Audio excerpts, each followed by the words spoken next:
Destiny 2 just had an amazing reveal for the final shape, showcasing some important gameplay changes that will take place. This includes potentially game-breaking subclass and exotic class item changes, along with a new enemy type. Here's everything we just learned about Destiny 2, the final shape.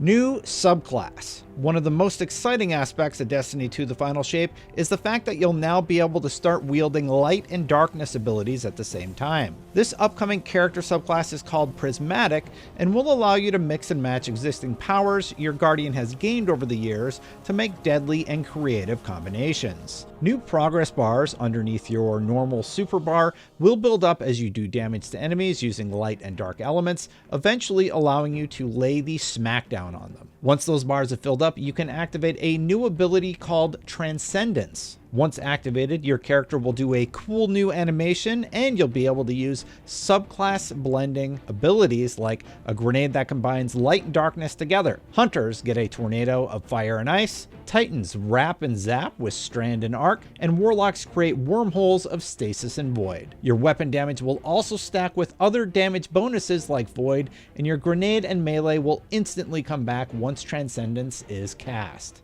Bungie says the Prismatic subclass was designed to be more complex and advanced than any other subclass, allowing for more freedom and customization for the experienced player. They even specifically cited having access to more fragments and fragment slots to allow the player even more options than ever before.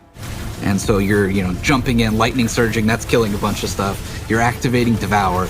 That gives you infinite sustain, effectively, to stay in the fight. But if that wasn't enough, there's also exotic combinations. The Destiny 2 exotic landscape is also getting a major overhaul in the form of an exotic class item that will let you steal multiple perks from other exotics into one game-changing piece of armor. The perks are randomly rolled, and one example shown was a Titan mark called Stoicism that combined Spirit of the Star Eater, which gives you a more powerful super when collecting orbs of power after your super meter is full, with Spirit of the Ophidian, which makes your weapon ready speed faster. It was also teased that these new class items will allow you to roll perks that previously belonged exclusively to other classes in the game, like the aforementioned Star Eater. Another example was a Warlock bond that was shown having Spirit of the Assassin, which makes finishers turn your Warlock invisible, a trait typically reserved for Hunters, with Spirit of Syntheseps, a trait typically reserved for Titans that improves melee damage when surrounded.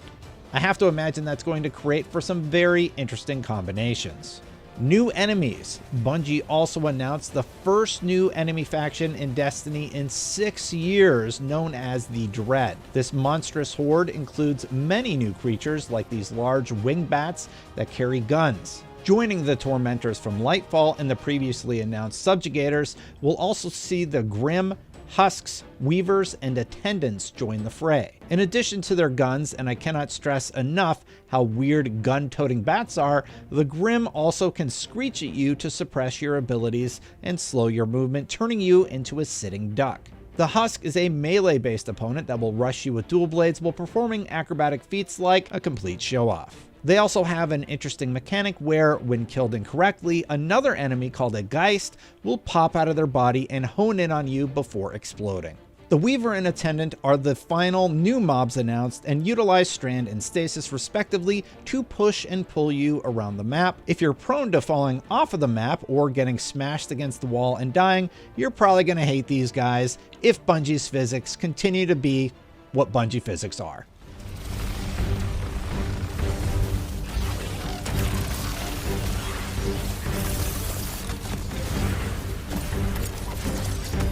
To recap some of the old news, previously the reveal for the final shape teased a return of Cayde, and Bungie's website teases that the final shape looms a nightmarish calcification of reality into the Witness's twisted design, embark on a perilous journey into the heart of the Traveler, rally the Vanguard, and end the war of light and darkness. You'll head into the Pale Heart, aka the Heart of the Traveler, and while there you can unlock one of the new subclass abilities, including the Titan's Twilight Arsenal that will allow you to use a Void Axe, Hunter's Storm Edge that will give you some new throwing knives to play with, or Warlock's Song of Flame that will help buff your weapons, allies, and give you use of the Solar Flame. game. Of course, a new raid will also be featured where you'll confront the Witness, a new dungeon will be included, though we don't know much about the details at this time, and 3 episodes called Echoes, Revenant, and Heresy will continue the story past the initial campaign's release. Episodes are a bit different than seasons and will feature story content broken into 3 acts and have new rewards including an exotic mission, weapon, and armor. Episodes will be released every 3 weeks and each individual episode has 3 acts, as I said, each of which will be released every 6 weeks. Right now, Into the Light is ongoing.